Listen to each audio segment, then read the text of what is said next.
Garbage Time GOAT. The Garbage Time GOAT usually makes other deep bench players look like youth league players. This is usually a fan favorite, the man that comes in the game when your team is either up or down 30 points and just absolutely dominates. Their advanced stats are totally off the charts, and you'll find a cult-like group of fans who are convinced this guy can be an absolute stud. However, some part of their game just doesn't translate well against mid to high NBA level competition. But when we're talking about the bottom 10% of the league, they are on another level. These players could be superstars if they played in different leagues around the world, but the NBA game is just not an ideal fit for their skill. Microwave scorer. These guys are absolutely electric. While they might disappear for long stretches or even entire games, if they see a few shots go through the basket, they turn into prime Kobe Bryant. There's no worse guy to face off against than the microwave scorer, especially at the end of games. These are the type of guys who can hit insane buzzer beaters. Every shot they take is make or miss, regardless of the defense. The wild card. Arguably the most exciting players, these are viral clip machines. They seem to think they're playing street ball, and while it's usually exciting, they tend to hurt a team more than they can help. Sometimes the wild card can work as a role player on a team with strong veterans, but even then, they can drive their teammates crazy. The biggest difference between the wild card and the microwave scorer is effort. The microwave scorer always brings their best effort, even when the shots aren't falling. The same can't be said for the wild card. They seem to only care about making the flashy play, and if their shot isn't falling, it's going to be a long game. Defense is usually an afterthought for this archetype. The fan. Imagine getting paid millions of dollars per year just to clap and root for a basketball team. That, my friends, is the definition of the fan. This is someone who might not even get in the game if it's a 30-point blowout. They're basically getting paid a few $1,000,000 per year to sit on the bench and cheer for their team. The fan rarely, if ever, ends up moving up the NBA ladder. Their career is usually pretty short, and they end up disappearing after their rookie contract. But hey, they made the NBA, so that's pretty cool. The project. Remember when Bruno Caboclo was drafted? Bill Simmons famously said he was 2 years away from being 2 years away from being ready to play. That's the project in a nutshell. Once in a blue moon, these guys will pan out. Just take a look at Giannis. However, more often than not, we hear about how good they could be on draft night and then never hear about them again. They'll show some flashes, sometimes it'll be enough for other teams to take chances on them, but oftentimes they never reach their potential and end up falling out of the league before their prime years. The bust. The bust is a player drafted in the top 3 picks who ends up falling out of the league before they even hit their prime. They usually have a ton of hype, but as soon as their rookie season begins, cracks start to appear. Sometimes teams will hold on to a bust longer than they should, hoping that he'll turn things around. This rarely happens, but the teams don't really have a choice since they invested so much into the player. The biggest difference between the bust and the project is that the bust doesn't really have any redeeming qualities, while the project will occasionally show flashes that keep a team believing in their potential. Role player. The role player is the type of guy who always puts the team first. They don't care about stats, accolades, or any of that. They just want to win. You normally hear about these guys around the trade deadline, as they're the most commonly traded players. The thing about role players is that they usually don't last long playing on bad teams.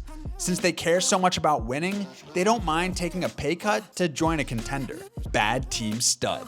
This is one of the most misleading archetypes in the league.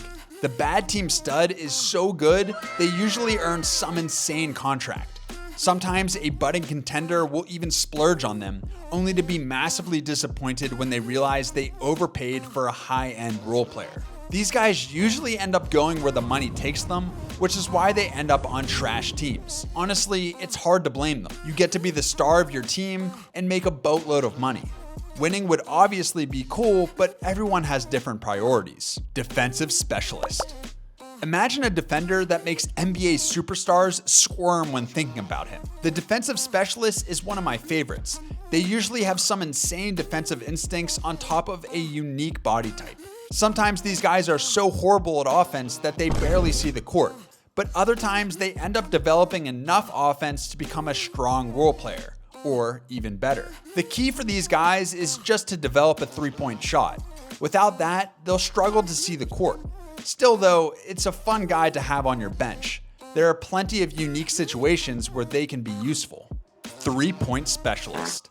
This one's pretty self-explanatory. The three-point specialist is pretty much the complete opposite of the defensive specialist. They can make it rain all day long, but if their defense isn't good enough, they'll struggle to see the court. On the other hand, if their defensive abilities pass a certain threshold, they'll graduate to becoming a strong role player. Still, in today's offensive-heavy game, if you're good enough at shooting threes, you'll probably find your way onto the court at least a little bit. Glue guy. Most championship teams have a guy like this. Sometimes they're the final piece that really takes a team to the next level. They're willing to do the dirty work, but they're also more capable than most think. If they need to score, they'll score. If they need to pass, they'll pass. They can always defend, and they're usually not afraid to get into a scrum. The glue guy is pretty much like an elite role player, injury-prone superstar. Your team is sort of a contender every year. It just depends on whether or not this guy is in street clothes or not. This has to be the most frustrating guy. They're so much fun to watch, and they can arguably be the best player in the league if, and that's a big if, healthy. Every era seems to have a guy like this, and while some show us what their peak can actually look like, others keep us dreaming. If these guys put together a healthy season, they can win championships and MVPs. They're so hard to rank though because they're barely ever healthy. Aging superstar. Father Time is undefeated, and the aging superstar is proof of that. Depending on the player, these guys can be sad to see as they fall off, but others are able to adapt their game and prove extremely useful until their retirement. While it must be tough to see a guy who once dominated the league be relegated to a role player, they have the potential to bring a strong veteran presence to any team. Some search for championships and will only join contenders, while others join rebuilding teams and help them form a winning culture. All-Star. The All-Stars don't have what it takes to win a championship as the best player, but they can be paired with other All-Stars to put together a highly competitive team. While you still need a player in one of the top tiers to win it all, these guys can make a team fun to watch. We're usually waiting to see if the All-Stars can graduate to the next level, and some do. Even the ones that don't are able to carve out long, exciting careers in the league. Superstar. If you surround a superstar with another all-star and strong role players, you're a legitimate contender. Even though the superstar might not be the best player on the court at all times, with a strong supporting cast, they can do what it takes to win it all. These aren't guys that will take any team in the league to the playoffs. They need some help, but that doesn't mean they aren't elite.